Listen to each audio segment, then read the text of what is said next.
Adjusting Anti Swan Neck splints. Place the splint on the finger and check for fit. Note that it is normal for patients to exhibit slight pressure marks on their skin where a splint is resting. This does not necessarily indicate that the splint is too small. This should be a cause for concern only if the splint is causing throbbing, tingling, or numbness, or if the pressure is causing the skin to break down.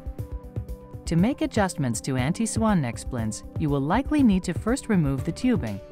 Be sure to replace the tubing once the adjustments have been made. Note that DIP Anti Swan Neck splints are designed to sit with the distal ring distal on the nail, distal to the half moon. However, some patients prefer to have it below the nail. If the splint is too loose, push the open end of the splint in to make it smaller, or pull the end out to make it larger.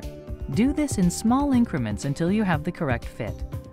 If you are unable to do this by hand, you can use pliers to squeeze the splint smaller, or insert the pliers into the center of the ring and ease open gently to enlarge. Ensure the pliers are covered with something soft to prevent the splint from becoming damaged. Another way to make the splint at least one size larger is to readjust the tubing by detaching one end and reattaching it on the outside. If a patient complains that the splint is applying too much pressure on their finger or the flexion is too great, the pressure can be eased by squeezing the two rings together very gently. Be careful not to squeeze too much or the effectiveness of the splint will be reduced. Conversely, flexion can be increased by pulling the rings apart. Please note that the adjustments for flexion and extension cannot be done to splints with soldered bars. If the edge of the splint is digging into the patient's skin, it can be adjusted using flat pliers. Hold the ring firmly in your hand at the midpoint.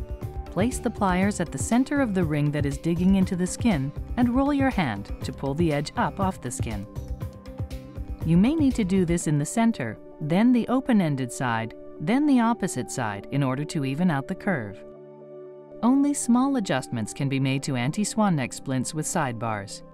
At the spot where the bar is attached, the splint can be adjusted slightly using pliers. To make one ring larger or smaller, bend the rings in or out using your fingers or pliers. When showing patients how to put a splint on, especially if they have marked hyperextension, the splint can be put on much more easily with the joint bent slightly in flexion. If the patient has a deviated joint and has difficulty putting on an Anti Swan Neck splint with sidebars due to the protrusion, suggest to the patient that they put the splint on sideways and then rotate the splint with the bar resting against the protrusion. If the patient requires lubrication to put the splint on, use something that will evaporate, not hand cream. Use of hand cream is often associated with increased risk of splint loss, as the rings tend to slide off as the cream becomes damp due to perspiration or hand washing.